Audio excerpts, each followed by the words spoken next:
Hi there, Peter Nijhuis over here, owner and founder of Solid Heroes. So let's have a talk about metrics. So during my career, I've seen a lot of Scrum Masters and also Agile coaches mainly focusing on velocity. And the downside of velocity, it's a very relative metric. So let's say you're working with sprints, a sprint of 2 weeks. 1 week, 3 weeks, doesn't matter, but you're working with sprints and you're mainly focusing on velocity, burn down charge, burn up charge. And your velocity in the previous sprint was 34. Now, what means 34? What does it say? It says nothing, right? So in my opinion, it's not a very good idea to only focus on velocity. So if you're just starting with Scrum, you're a new team, you're a new Scrum Master, you're not very accustomed to working with Scrum or with any agile framework and agile practices, it's okay to work with velocity.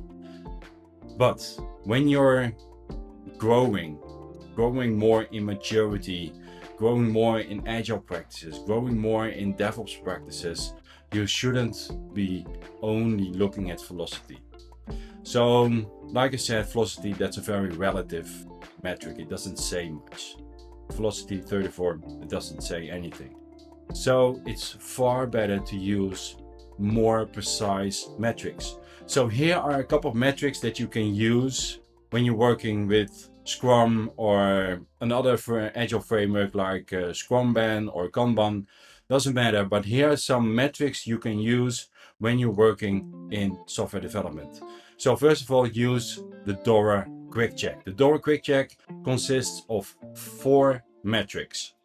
So the DORA metrics, 4 metrics, and these are lead time. How much time does it take when a developer is checking in the code until it's on the production environment and the users can really use it? So that's your lead time.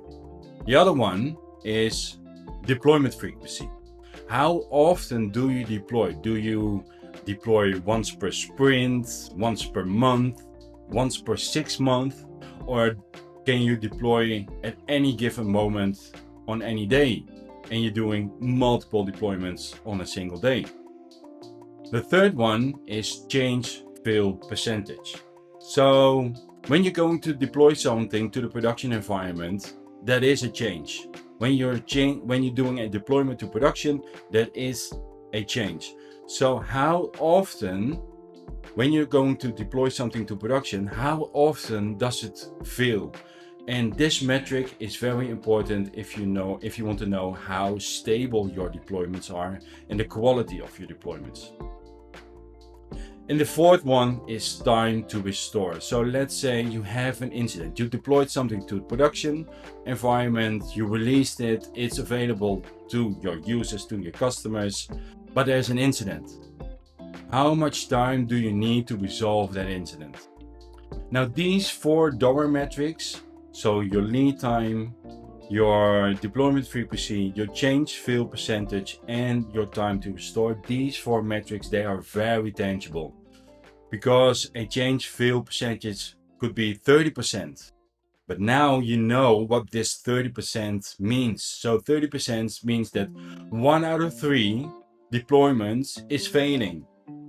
When you're communicating that to your stakeholders, to your manager, to your product owner, they know exactly what you mean, instead of our velocity was 34.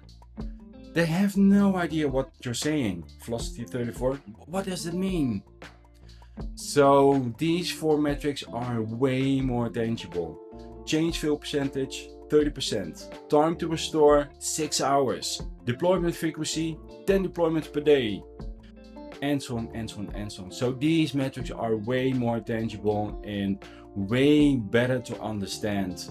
But also for the team itself, way better to understand, and more importantly, how to improve. When your change fail percentage is 30%, 1 out of 3 changes is failing, then they know what they should do. They know which metric to improve, how to improve it.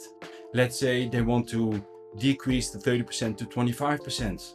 Then it's 1 out of 4, and maybe even go to 20%. 1 out of 5 changes is failing. When you're doing this, when you're using these metrics, it's becoming more tangible, and you can measure your progress. You can measure the things that you have improved if you were successful when improving these metrics.